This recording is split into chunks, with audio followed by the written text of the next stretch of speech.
For Coach, this past weekend you opened conference play in Portales, taking a win over Eastern New Mexico in a very weather-affected game. Just talk about what you saw from your team in the opening conference game last Saturday. Yeah, I think we played well at times. We did. The weather affected it. I mean, not so much the weather as like the delay. You're sitting in a locker room for 2.5 hours trying to, a lightning delay, and so that takes its toll on you. Keeping the guys hydrated, keeping the guys fed. Again, there's not a whole lot of air conditioning in those locker rooms and that kind of stuff. So that part was a challenge, but our guys stayed focused in there. We started off well. We were up 17-7 for the delay, and had a good couple of offensive drives, had a couple turnovers that we took the ball away from them, and then had a surprise onside kick that we schemed up throughout the week that we felt that was something we wanted to do, and hit that right before and got a field goal out of it. So, we had some good things going, but the weather, when you get into lightning delays, when you get back on the field, you just try to get the game over with. You really do, and the field conditions were rough to say the least. So overall, a win's a win. You never apologize for them. You want to play better, but I'm proud of the way the guys fought through the adversity and got the win. And walk me through a little bit more about the 2.5 hour delay. Just what was that like, and how are you guys able to stay composed and then go out there and resume and get the win? I think it's the leadership with our players. They stayed focused in there. I mean, guys usually put their headphones on, listen to some music, and Coach Connor did a great job, our strength conditioning coach, of getting our guys stretched and keeping them hydrated, and every so often we were taking them and doing some stuff with them in the locker rooms and stretching them out and stuff. So just leadership on that part with our players, and having a plan. We've talked about a little bit.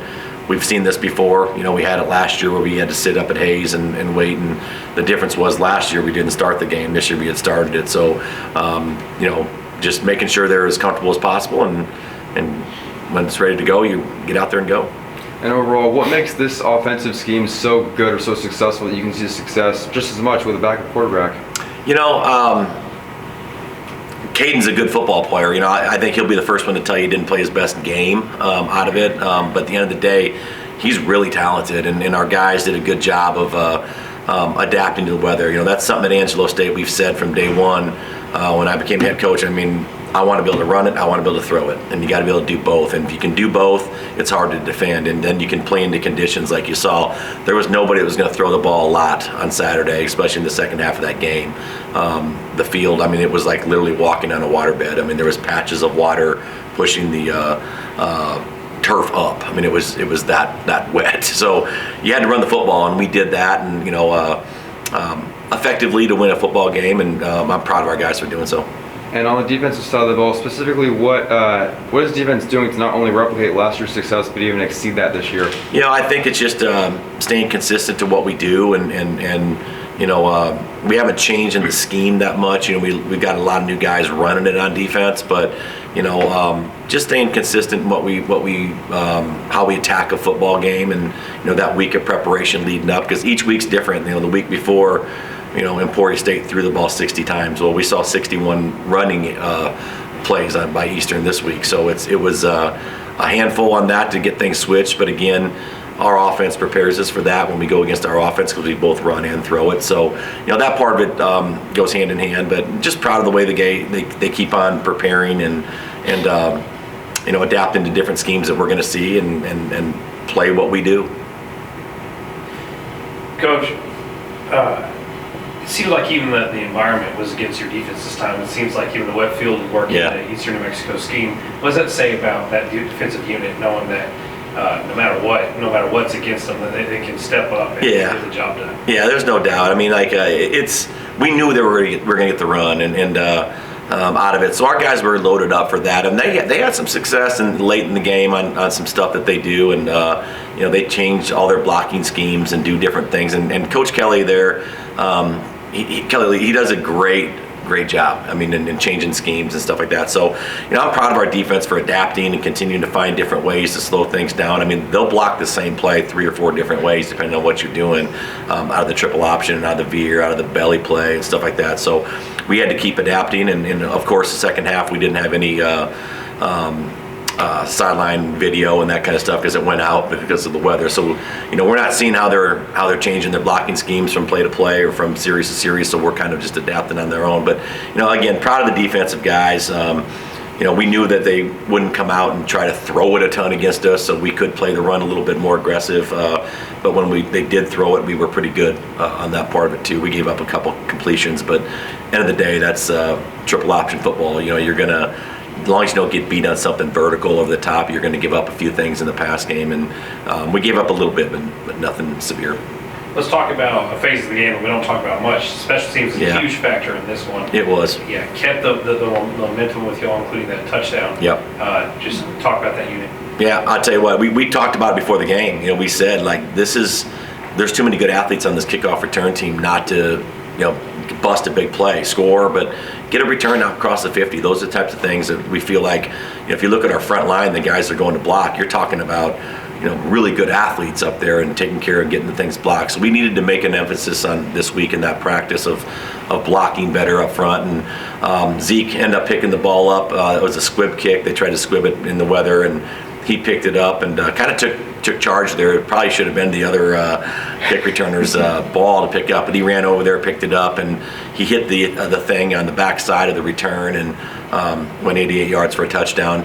We had it blocked up on the play side too, so I felt like either way he went, we had a chance to get a big play out of it. But he's special fast when he can really run. So when he gets in the open, it was over. He crossed the 50 and it was over. Nobody's going to catch him. So really proud of him on kickoff return. Our kickoff team was good. I thought our punt team was great. We punted the ball well, and they brought some different schemes to block a punt because we had one tip the week before. So of course, when that happens, you open a can of worms every week. Now you're going to get a new scheme. But our guys did a great job at that. And then the onside kick that we had right after the kickoff return, that was huge for us. We saw something on film and executed an onside kick. And anytime you take away a possession from an offensive scheme of a triple option, that's great because they usually hold the ball for 3, 4, 5 minutes, on the average. So we got to make sure limiting their possessions and taking one away from them was huge on that onside kick, and it was executed well. And finally, Coach, when you have, looking forward to next week, whenever you have a delay on top of a road trip, that's got to be draining for those guys. How do you go into the next week preparing? Hey, we got to get ready to play again. We got to get our minds right and focused. So what do you do with that? The good thing about what we do and how we've been doing this is we give them Sundays off, minus the getting in to get treatment, so they can rest a little bit. We didn't get back in town until probably about 7:30 in the morning.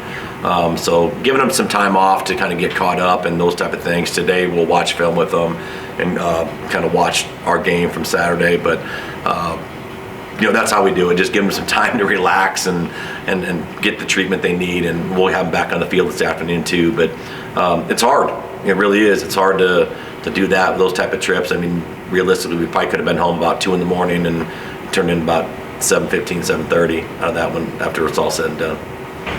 Coach, talk to me about there's your defense forced a lot of fumbles, but I don't think anything was bigger than the chase down fumble in the second half by Eugene Liger. Talk to me just about that play in general, knowing that they got you a little bit vertical there, and then he was able to run him down. Well, it was a run play. It was actually a belly play where it just squirted through, and again that happens when you run it 61 times. You're going to have to tackle some guys, and Eugene can really run. He can go. So he great effort play by him, getting down there, stripping the ball out. We picked that up and get a few yards coming back and that kind of thing. Again, any type of turnover is huge in a game, but again, when you play a triple option team and you can take the ball away, which we did several times on Saturday, that eliminates their opportunities with the football. And time of possession in those type of games usually goes against you, and I feel like we were pretty good with time of possession. And then talking about Chad Ferris, obviously came here as a quarterback for y'all. Had a little split system with him involved, and now being a full-time running back for your rotation, able to get a couple touchdowns on Saturday. Talks about his performance and just what a transition like from quarterback to running back has been like for your team. He's been great. He's put the work in the weight room. He went from about 205 to about 230, and playing running back at that level or that weight and stuff like that. He's a powerful running back, and he can still really run.